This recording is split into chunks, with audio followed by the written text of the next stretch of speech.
right, everybody. I am back. Good to be back. And I do want to switch gears, and I do want to talk about another coach that finds himself in the crosshairs. That's our old buddy, Coach O, Ed Orgeron, LSU. And if you were off social media, if you were off Twitter, Facebook, whatever, Instagram on Tuesday, you didn't miss anything. Coach O is still, as I record here, about 10 p.m. Eastern time on Tuesday, he is still the LSU head coach. But it is clear things are trending in the wrong direction. Pete Thamel from Yahoo Sports actually put out an article basically saying he's a dead man walking. And so what I wanted to do, it is abundantly clear that he is probably not going to keep this job beyond this season. And what I want to do is talk a little bit about the Pete Thamel article, some stuff that I have heard, some names that you can watch out for as it pertains to LSU, and just talk about that job in general. And first of all, what I would say is this. Listen, you know how most of us in the media work. There's an old saying in the media, I don't talk about another man's job. And a lot of media members, they don't talk about coaches that are on the hot seat until they are officially fired. And what I would say is this. I'm not rooting against Coach O. I hope he stays forever. I think he is great for college football. But my job is to talk about the things that you care about. And my job, I don't believe in the I don't talk about another man's job. If you're not good at your job, I'm going to talk about you. Same way, by the way, I get tweets all the time. Torres, you stink. Torres, you suck. Fox has to fire you. You don't deserve a podcast. I get it all the time. So if y'all can talk about my job, and not you guys because you love me, but if y'all can talk about my job, well, I got to talk about a guy that isn't performing. And when it comes to Coach O, he isn't getting the job done.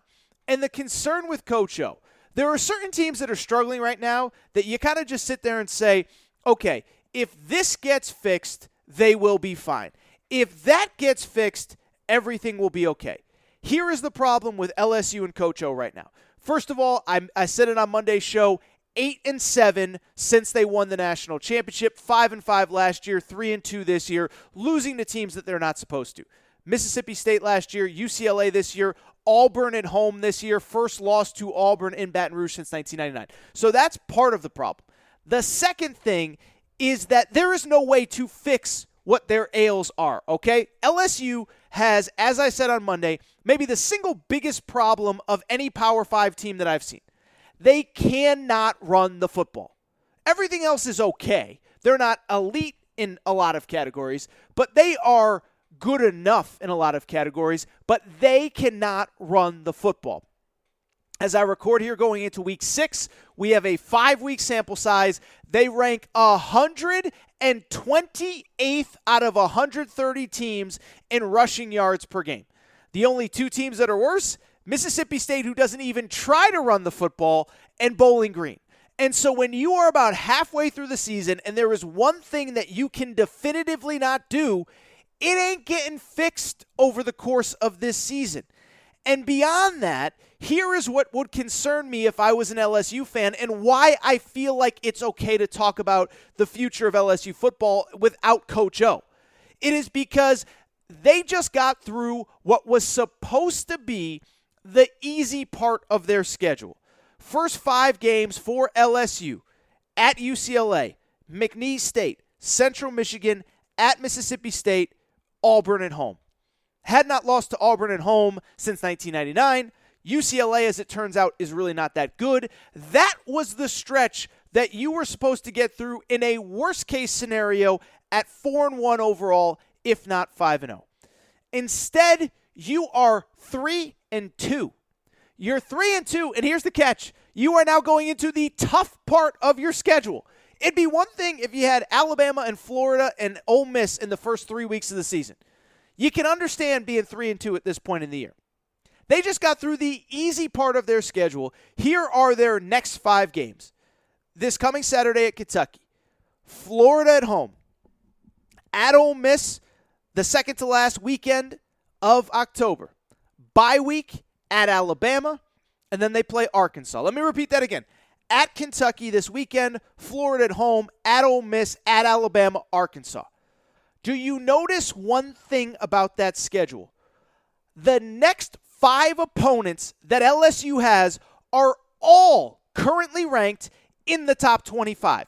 in the top 20, as a matter of fact. And so it's not as though all those teams will be there in the end. Ole Miss and Arkansas play this weekend. One of them is going to fall. Arkansas plays Alabama next weekend. One of them is going to fall. But the point remains, it is hard to see the scenario when you are 3-2 through the easy part of your schedule, where you get through that segment of the schedule, forget unfazed, but without at least 2 losses, maybe 3.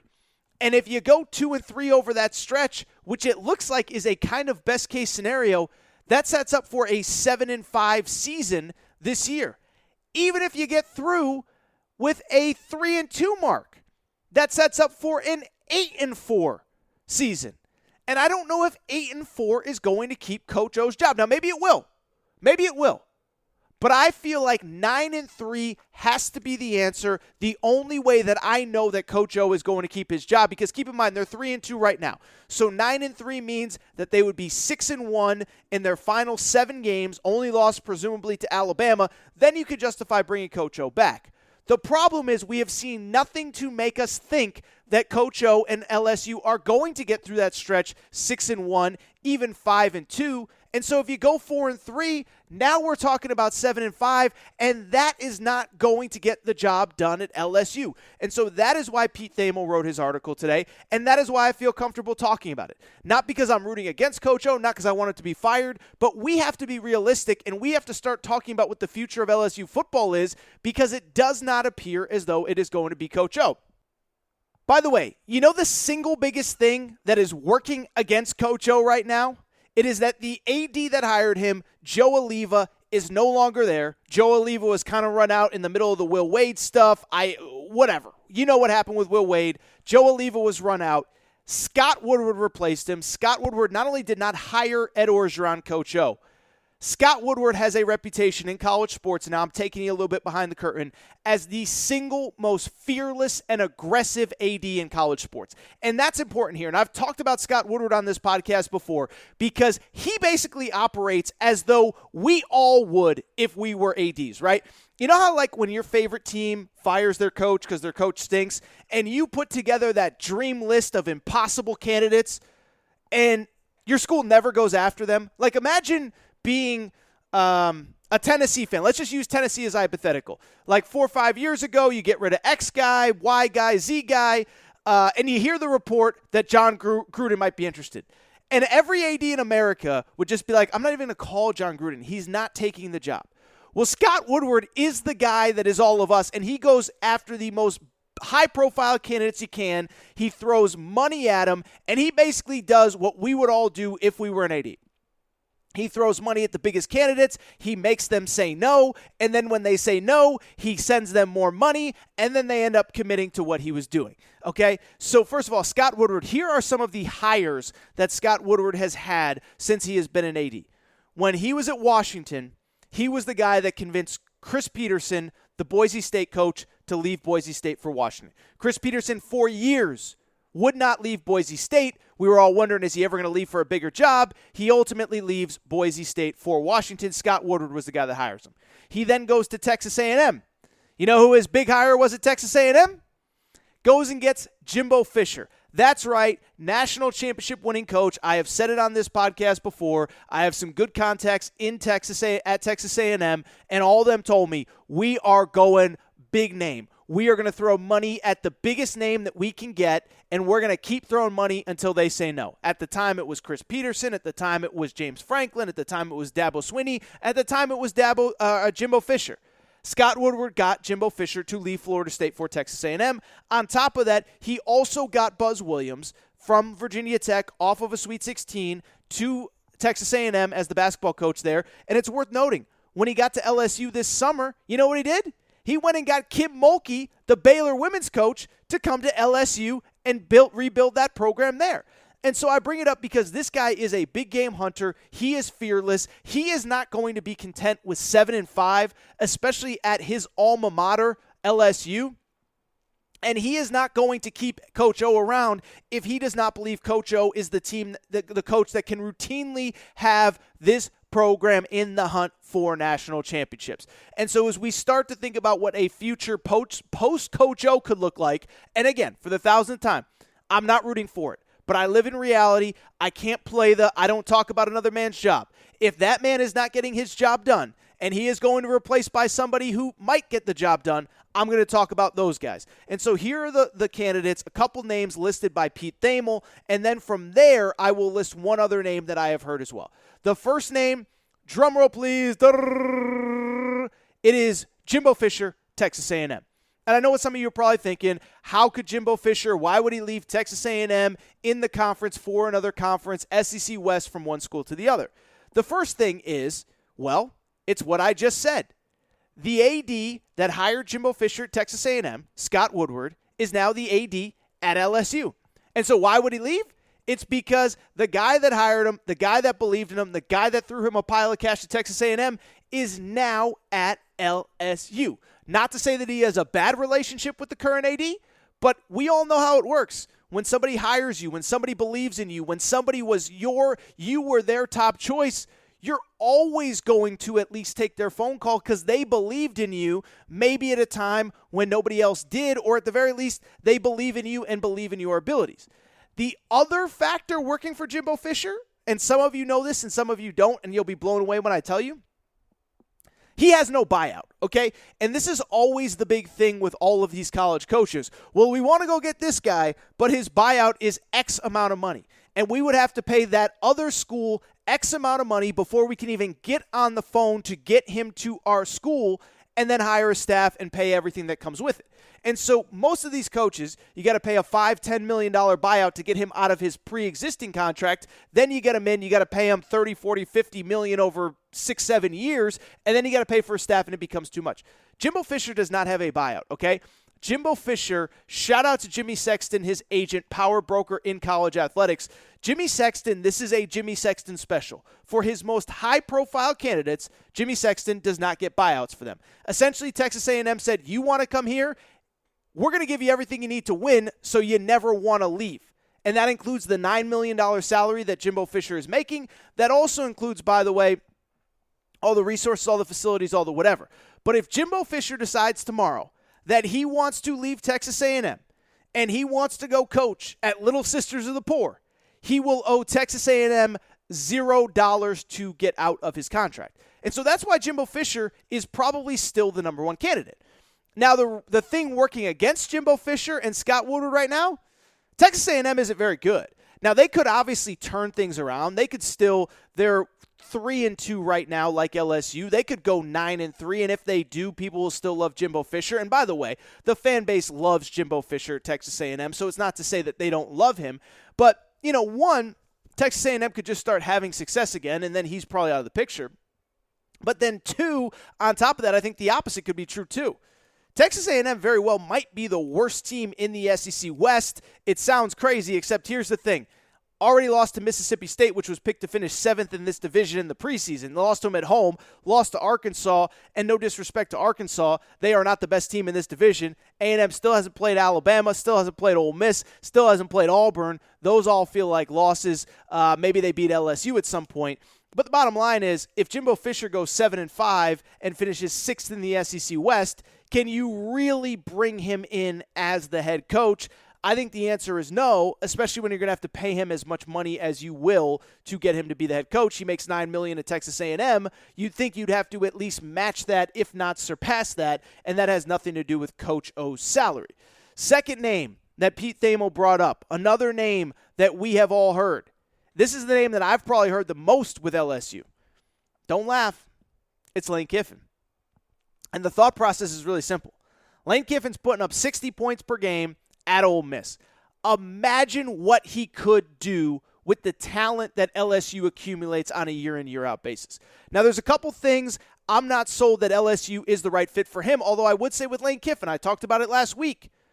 Everybody wants Lane Kiffin right now, or at least they did in the lead-up to the Alabama game. They see what he does on offense, they see how dynamic they've been, and they see how it's all come together in such a short amount of time. And again, the thought process is, if Lane Kiffin could do it at Ole Miss, imagine if he could do it at our school. And as I said last week, not only does LSU want him potentially as a head coach, I've heard some people suggest USC, although I think it's a long shot. And my buddy Ryan Fowler, who hosts radio in Tuscaloosa, Alabama, says that's who I want as the next head coach when Nick Saban retires. And so Lane Kiffin still is a hot name, but I think there's a couple things working against him. And the primary thing is exactly what we saw last Saturday against Alabama. Everybody says, oh, he's crazy and he's fearless and he's this and he's that. He coached his team right out of the game. And as I said on Monday's show, I think he showed his true colors, who he really is, what he is about, the fact that in big moments, he doesn't use common sense, he trusts himself too much, and he just makes these boneheaded decisions at the worst possible time. It has been a trait of his dating back to the USC days. If you go back to USC, said the wrong thing, did the wrong thing, made the wrong decision, made the wrong play call at the wrong time, all the time at USC, and the same thing happened last week at Ole Miss. I thought it was really funny. I've seen a lot of people try to do the spin zone thing of, the analytics say that he should have gone for all those fourth downs. No, you don't go for 3 fourth downs, 2 of them in your own territory early in the game. You just don't. I don't care what the analytics say. That's not the right decision, but I think that's who Lane Kiffin is, and I still think it's going to take at least a few more years to get that out of him. When he faces adversity, when he has real problems, he goes back, he reverts to the guy he's always been, which is immature, irresponsible, does what he thinks is best, even if it's not best for the team. Third name that Pete Thamel mentioned, and this is a really interesting one, James Franklin. James Franklin's about to get rich somewhere. He might get paid at Penn State, might get paid as the new head coach at USC, and apparently he might get paid as the head coach at LSU. And what I would say with James Franklin is a couple things. One, it is very clear to me James Franklin is ready to move on from Penn State. When it comes to James Franklin, I think let me put it this way. The only way I see the scenario that James Franklin is the head coach at Penn State next year is 2 things. One, if he makes the college football playoff this year. Because if you make the college football playoff, if you beat Ohio State, if you get past Ohio State and Michigan, you cannot argue that Penn State has a ceiling. You can't do what you need to do at Penn State. The argument for leaving Penn State is Ohio State's there every year. Michigan's tough. Wisconsin's tough most years. Iowa's tough. I got to go somewhere else to compete for a national championship. You make the college football playoff, that's not an issue. Now, the flip side is if you completely fall apart down the stretch. You lose 3 out of your next 4. You start this year, you're currently number 3 in the country. Everybody loves you. You lose at Iowa. You lose at Ohio State. You lose to Michigan. All of a sudden, you're 8-4 by the end of the year. That's a little bit harder to sell to all these other fan bases. It'll be interesting to see, but what's very clear, James Franklin appears to me to be ready to move on from Penn State, assuming they don't make the college football playoff, and it's with good reason. It's the same reason I talked about USC the other day, is that there might be a glass ceiling at Penn State. If you can't get by Ohio State this year, you never will, and you have to start to ask, should I try to beat Ohio State every year, or should I go build my own Ohio State somewhere else, whether that's USC, whether it's LSU? The only thing that I could think would keep him from considering LSU is 2 things. One, again, if he makes the college football playoff, you can't leave Penn State after you make the college football playoff, nor will LSU wait until January 1st to hire a new coach, assuming they get rid of Coach O. Secondly, and I do think this is an important one, if USC, if he's their top priority, and without Urban Meyer in the mix, I think he's their top priority, I think he takes USC over LSU. And I don't know if LSU is a better job. I don't know if USC is a better job. I would argue LSU is probably a better job, more resources, more facilities, more money, same amount of recruits in your area. The problem is you're still in the SEC, and you're still in the SEC West. You're still going against that Saban guy every year. You're still going against that Jimbo Fisher guy every year. Brian Harsin seems to have things rolling. Lane Kiffin is unique. Sam Pittman is tough. And I do think if it comes down to USC or LSU and the money's about the same, USC probably makes a little bit more sense because it's a little bit easier to build something there. So James Franklin is the 3rd name on the list. I'd add one more, which I brought up after week 1 when LSU lost to UCLA. Hugh Freeze. And, Hugh Freeze, obviously friend of the pod. I have not talked to him about this, to be abundantly clear. But Hugh Freeze, there's only right now, as best I can tell, 3 guys in college football who have beaten Nick Saban twice. One is Dabo Swinney, at least twice. One is Dabo Swinney. One is Gus Malzahn, believe it or not. He's beaten Nick Saban a couple times. The other one is Hugh Freeze.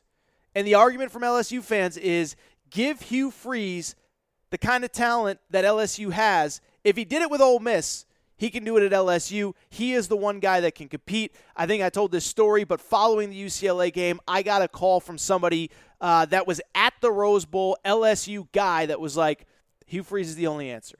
So the only point I'm trying to make, those are the names that you are going to start to hear as it pertains to the LSU job if Coach O does not turn this around really quickly, and I just don't think that he will. Not because I don't love Coach O, but I think we have to start dealing in reality. One other name, by the way, Joe Brady, NFL guy. For people who don't know, he is the Carolina Panthers offensive coordinator. He was the LSU offensive coordinator when they won the national championship with Joe Burrow.